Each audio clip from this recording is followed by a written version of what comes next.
am Gina, and I have been married to my husband. Did for almost 20 years. Our first few years of marriage were full of bliss. It feels like the both of us were on cloud nine. I truly loved him, and do. He is responsible and has a great provider mindset. For me, marrying him was the best decision of my life. Although the arguments and fighting became significant catalysts of setbacks in our life, I am still grateful that we were able to surpass it all with a loving and robust heart. We have 3 children, 2 boys, and a girl. I couldn't ask for any more excellent gifts in life than my lovely children. They made me whole, and they put meaning into my life. They mended and filled the gap between me and my husband when there were times that we would grow apart. We were a loving family, and my life was perfect, or so I thought.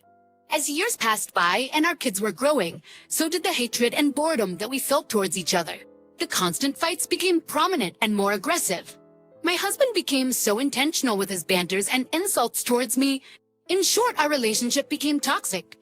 And that is when I realized that my life with Ted had never been a fairy tale. I was just so in denial that our relationship was falling apart because it was built on shaky and weak ground. To begin with, I was making things up that we are still happy because I'm too afraid to lose him and allow my children to grow up without their father by their side. And as I assess our relationship right now, the signs of downfall are there. From the beginning, our relationship showed signs of trouble, but I held on, hoping that love would conquer all. As the years passed, the cracks started to appear, and the love we once shared turned into bitterness and hurtful words. Aside from that, my husband began to share his remarks of discontentment, boredom, frustration, and disappointment. It seemed like he was trapped with me all this time, and he wanted to get out right away. His banters were more insults than sadness. He hates me so much. It feels like he was forced to stay in the relationship and was suffocating to be exact, the whole time. And with that, I endured Ted's hate and hurtful sentiment towards me. I did all I could to maintain a hint of normalcy for the sake of our children. They were all that matters to me, and I did not want to ruin their life. One night as I prepared for bed, my husband came in with frustrated aura. I was shocked that he came to our bedroom when it's been 2 years since we last slept together. Nala, why my light is still not in my room? He shouted, and it startled me. I am so sorry, honey. I was gardening earlier because the harvest season is coming up. I will do the laundry tomorrow. I promise. He snarled. I'm Kellen's about. Would you stop calling me that pathetic name? Just bring my goddamn laundry in. His words felt like knives attacking me right through my heart. My tears were about to fall, but I controlled it. I am so sorry. He rolled his eyes and shouted at me again. You know what? I'm just so tired of this relationship. I feel like we're stuck in a never-ending cycle of the same problems, and I don't know if I can keep going like this.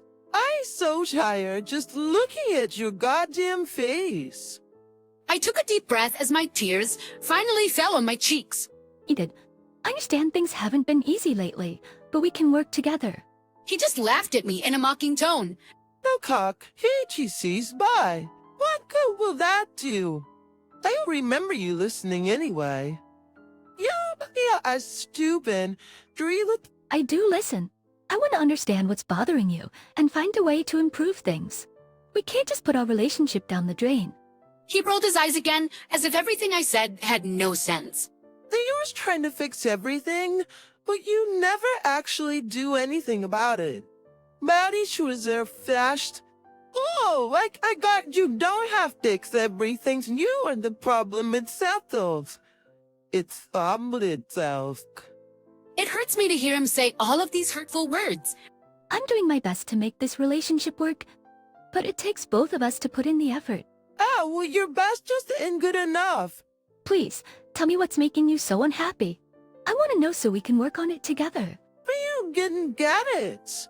As you wrapped up in yourself to see how you're driving me away. And like what I said, you were stupid. So what's the point anyway?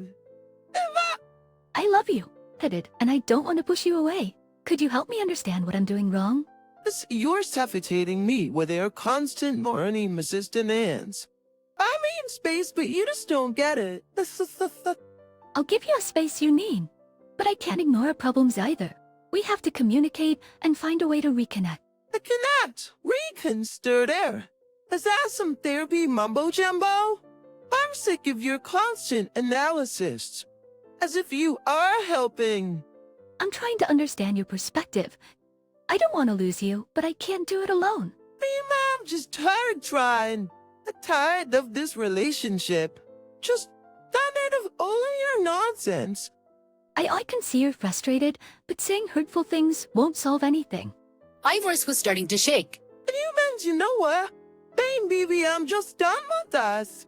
I guess it's time to move on for sure to a specialist. Please don't do this. Think about our children. They're grown-ups now. I motivate it.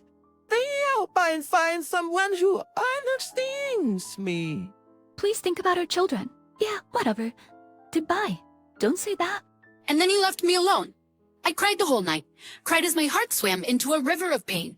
But one day, a few months after our heartbreaking encounter, he dropped the bombshell. He wanted a divorce to marry his young side chick, Emmy. The pain was unbearable, but I kept my emotions in check, refusing to give him the satisfaction of seeing me break down. It's over. It's all. Come on, that's mention with fashion. I found the love of my life. You cannot do this to us. This is so unfair. Well, you are not for her. She's sexy, young and very pretty. Annie is the perfect woman for me. He left the house without trying to listen to any word from me again. Our children cried and were devastated as they witnessed our family falling apart. The next day, he sent in divorce papers with a note saying, "Sign this paper. Let me free. Being with you was like being in prison. I've been suffocating all my life. Please, give me a break. I want out of your hellish life." But tears fell to my cheeks, and I could feel my heart aching as I witnessed my life's downfall. But before I could even sign the papers, my son showed me a picture of the mistress. It happened that she was my previous employee, and I technically fired her for being flirtatious around the office. I was so shocked at how the world could be this small. So, I thought of a revenge plan. I sent back the divorce papers now signed to my husband. I know he wondered why I wasn't being hysterical about the divorce. I kept silent and calm throughout the entire process. Lena did. He knew that I had already discovered the truth about Annie. I confronted her, and she confessed that Ted had used her to make me jealous. For a brief moment, I believed her, clinging to the hope that Ted still cared for me in some twisted way. I was still hoping that our family would get back to normal, that our life would be switched back to what it used to be. I was even excited for him to reach out to me and make amends. And as foolish as I am, I was ready to accept him back into our life with open arms. But the truth slowly unraveled before me. As I was cleaning his room, my gut urged me to open his computer. I found messages on our one messaging application. Many messages revealed Ted's affairs with multiple women, not just Annie. Feeling betrayed and disgusted, I confronted Annie again, and she admitted to knowing about the other woman but had hoped Ted would choose her. "You became one of my ex-husband's toys, and you will allow him to use you? For what? For hurting me, a woman who is suffering." She sobbed and covered her face with her palms. It told me that she would break up with them, and that I am the one he loves. Everything that comes out from that man's mouth is either lies or insults. And you, girl, you have been completely fooled. She cried and cried until she looked up at me. SP promised to me that we will go overseas and live our life as a married couple, and that he will leave you and his children for good. Bye. He hated you. I hated him more. And you should hate him as well, because he lied to you. He manipulated you into thinking that being a mistress is okay. You deserve more than that. She burst into tears again, so I continued talking. "Listen to me. Emmy, you are a capable woman, and we both don't deserve that jerk and asshole. Karma will find its way to him, because he deserves to be punished for all the things that he did. Are you with me?" You pay for this. I am so sorry for the pain I have caused you. No, you were only a victim. This is all his fault. Let's make him pay. I'll make him pay. I smirked at her. Oh, darling. Oh, well. In a strange twist of fate, Annie and I found solace in each other's pain. Instead of tearing each other down, we decided to team up and expose Ted for the manipulative liar he was. Together, we devised a plan to reveal his true colors to the world. When Ted confronted me about my seemingly calm reaction to the divorce, I couldn't help but smirk inwardly. even with a glint of determination in my eyes. I told him, "What? I know your lies." His audacity to even show his face in front of me is wild. I don't want to see him again. His baffled expression only fueled my resolve. He was so confused. What do you mean? I just laughed at him, making him wonder even more. "Well, you chose to fight me, and I am so sorry because I am not a quitter nor a loser. You chose the wrong person. Forget. You will pay for everything." After that, I left him alone. He was dumbfounded. The divorce papers were still being processed. Together, Annie and I decided to expose his trash and dirty ways on social media around innocent girls that he was using. So we posted screenshots of his conversations with other women. The truth spread like wildfire, and soon enough, the web of lies Ted had spun began to crumble. Ted's life unraveled before everyone's eyes. Friends, family, and acquaintances saw his true nature, and the shame and humiliation he felt were palpable. He begged for forgiveness, claiming he had made a terrible mistake and still loved me. But I had seen through his lies, and the wounds he had inflicted on my heart were too deep to mend. I stood firm, my resolve unwavering, as I faced the man who had once been my husband. I refused to let him manipulate my emotions again. He came to me and pleaded for his life, a sight I never thought I would see, but I am not the Yana he used to know. I am stronger now. Yana, I am so sorry for everything. Could you help me get my life back? Everyone I know is drifting away from me. I can't afford to lose you as well and our children. You should have thought about that before you decided to leave us with your mistress. You have no shame, and this embarrassment serves you well. He kept on begging me to take down the online post. I will be better. Please, help me take it down. I'm so sorry. I am begging you. With a calm and composed demeanor, I looked him in the eyes and said, "Ted, your tears and apologies won't change the past. The trust is broken, and I can't return to a life built on lies." His desperate attempts to win me back fueled my determination to move on. I deserved better than a man who treated me disrespectfully and disregardfully.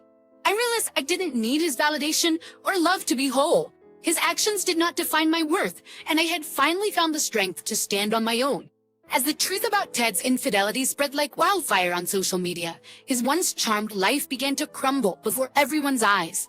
The shame and humiliation he felt were palpable, and he was desperate to salvage what was left of his reputation.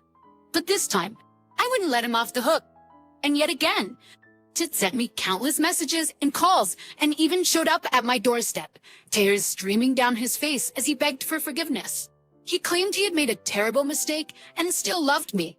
Part of me wanted to believe his words, to take him back and pretend that none of this had ever happened. But deep down, I knew I deserved better. I looked into his eyes, once filled with charm and charisma, and saw a man who had lost himself in a web of lies.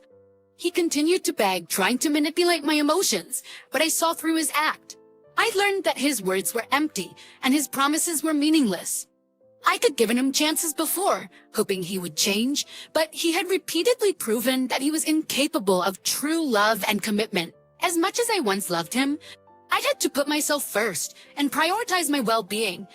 I couldn't let him drag me down any longer. His humiliation resulted from his actions, and I couldn't allow myself to feel sorry for him. He had caused me immeasurable pain, and now he had to face the consequences. It was time for him to confront the reality of his choices and the hurt he had inflicted not just on me, but also on our children. I focused on my healing, surrounded by a robust support system of friends and family who lifted me when I needed it the most.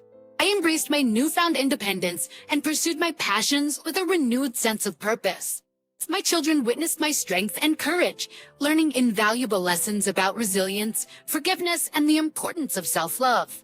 My decision to leave a toxic relationship and rebuild my life on my terms became an enduring legacy for my family. And so my story became one of triumph over adversity, of finding strength amid heartbreak, and of emerging from the darkness with a newfound light. Ted's actions had caused pain, but my resilience turned that pain into a catalyst for growth and transformation. I proved that the most satisfying revenge isn't about inflicting pain on others, but rising above the hurt and becoming a better version of oneself. And the days passed, I focused on rebuilding my life and rediscovering my worth. I surrounded myself with supportive friends and family who reminded me of my strength and resilience. Slowly, the pain started to fade, and I began to find happiness within myself, independent of any relationship. Seeing me move forward and thrive without him only intensified Ted's shame. He had lost control over me, and it was clear that he could no longer manipulate me as he once had. The power dynamic had shifted, and I was now in charge of my life. Realizing he had lost his wife and reputation weighed heavily on him. The embarrassment of his actions followed him wherever he went, a constant reminder of the consequences of his betrayal. As much as I wanted to see him suffer, I chose not to dwell on his misery. Instead, I channeled my energy into creating a fulfilling life for myself and my children. I focused on my passions, career, and what brought me joy. Repetition in time. With time, Ted's presence in my life became a distant memory.